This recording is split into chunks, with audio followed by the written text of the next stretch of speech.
Enjoy 1% merchant commission when you accept Lanka Pay cards. Contact these banks today.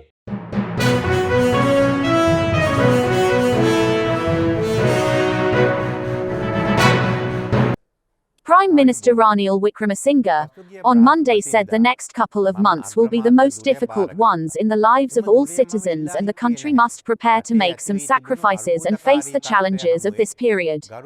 In a special statement, Wickremesinghe said he had no desire to hide the truth and to lie to the public. Although these facts are unpleasant and terrifying, this is the true situation. For a short period, our future will be even more difficult than the tough times that we have passed. We will face considerable challenges and adversity. However, this period will not be long.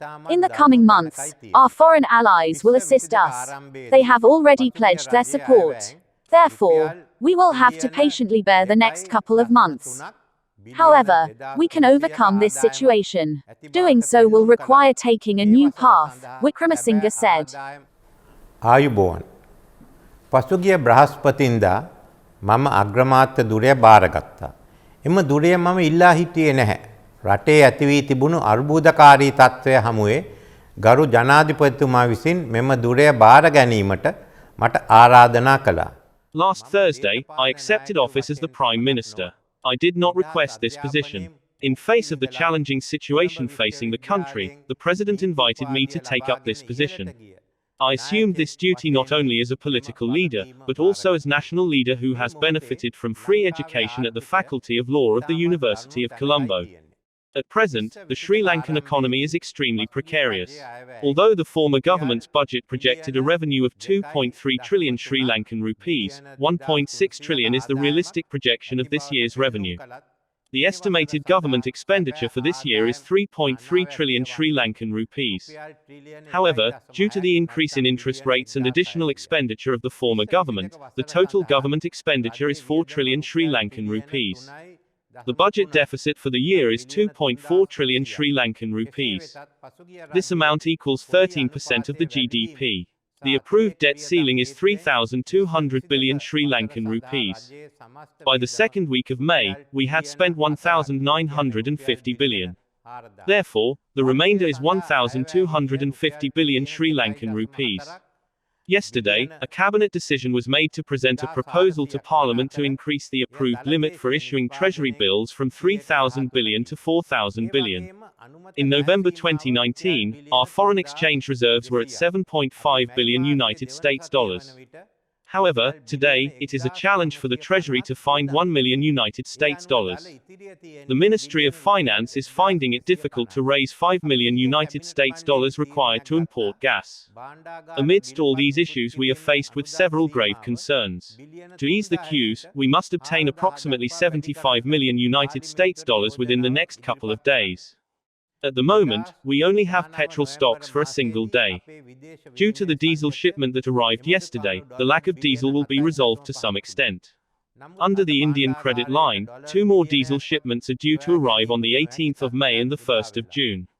In addition, 2 petrol shipments are expected on 18th and the 29th of May.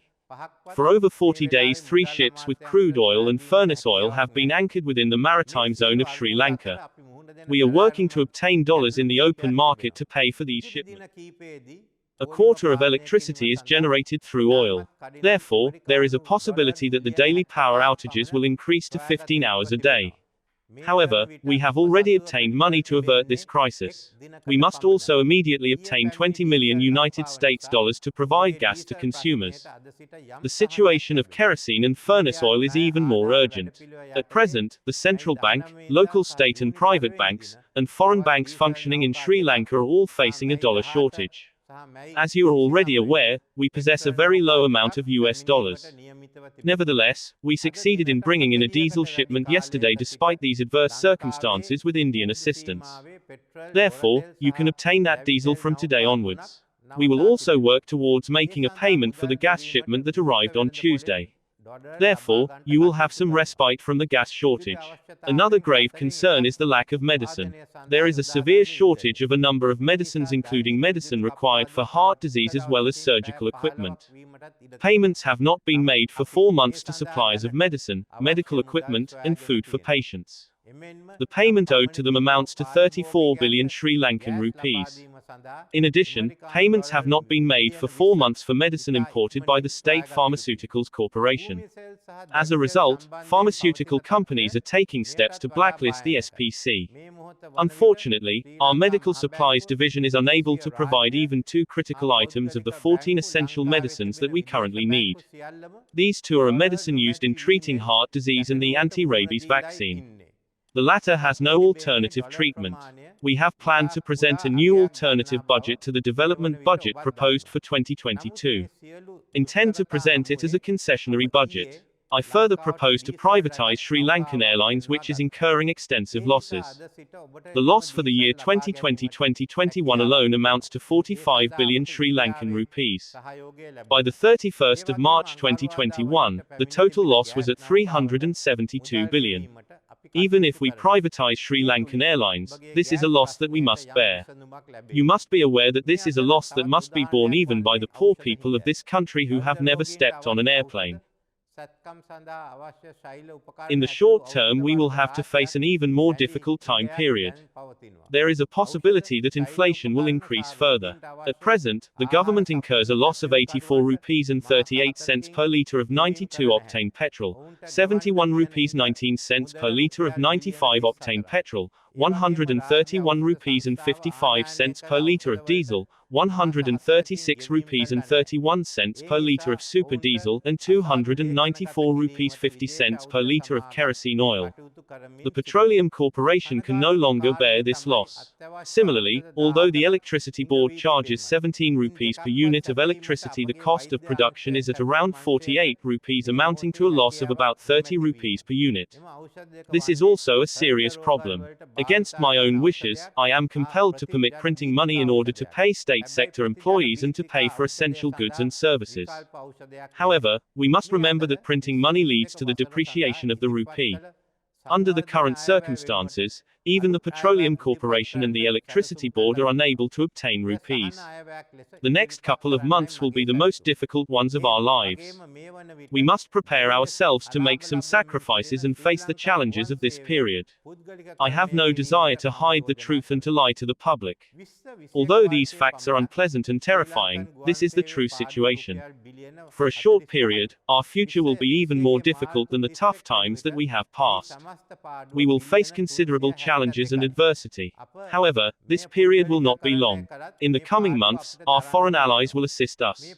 They have already pledged their support. Therefore, we will have to patiently bear the next couple of months. However, we can overcome this situation. Doing so will require taking a new path.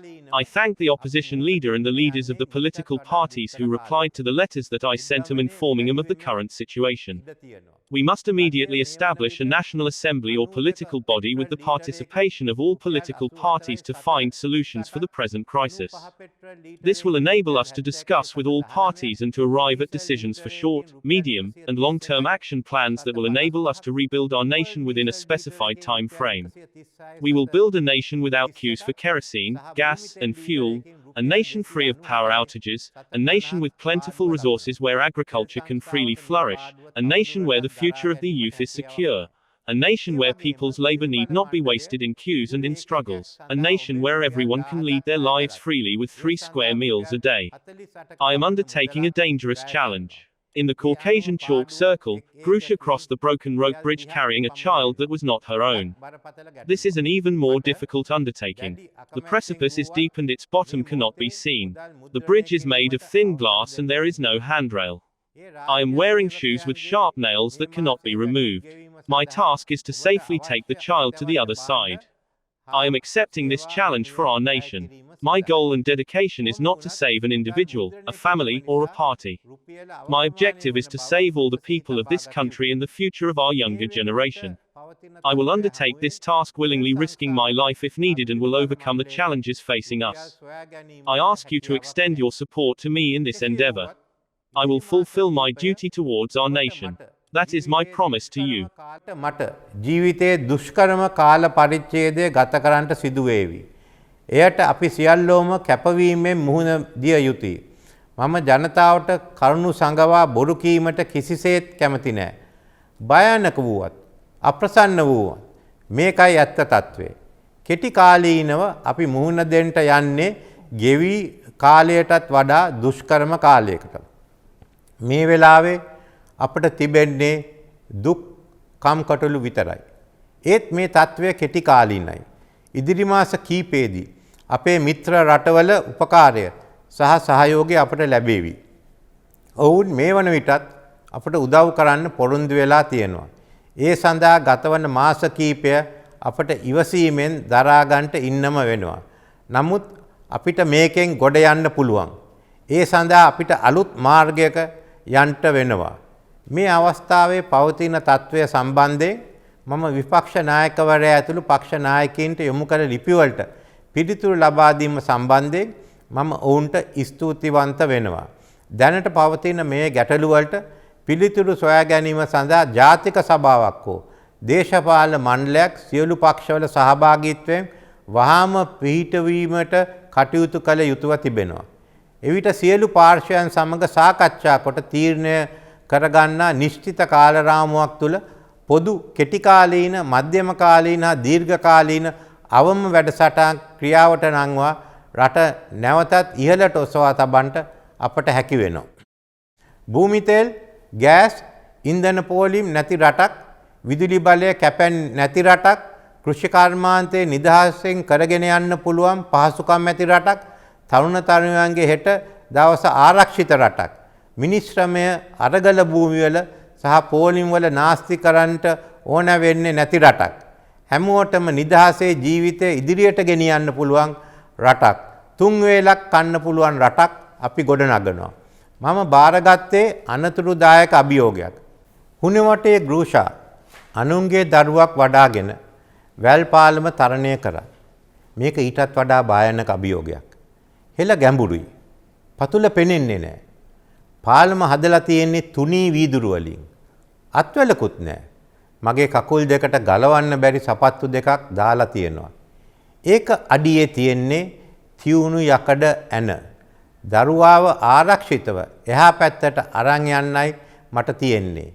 මේ අභියෝගය මම බාරගන්නේ රට වෙනුවෙන්. මගේ අරමුණ සහ කැපවීම පුද්ගලයෙක්, පවුලක් හෝ කණ්ඩායමක් බේරා ගැනීම නෙවෙයි. මුළු රටේම ජනතාව බේරා ගැනීම. මුළු රටම බේරා ගැනීම. තරුණ පරපුරේ අනාගතය බේරා ගැනීම. ජීවිතය පරදුවට තබා මම මේ අභියෝගයට මුහුණ දෙනවා. ඒ අභියෝගය ජය ගන්නවා. ඊට ඔබ හැම දෙනාගේම සහයෝගය මට ලබා දෙන්න. මම මගේ වගකීම රට වෙනුවෙන් ඉටු කරනවා. ඒ මා ඔබට දෙන පොරොන්දුවයි.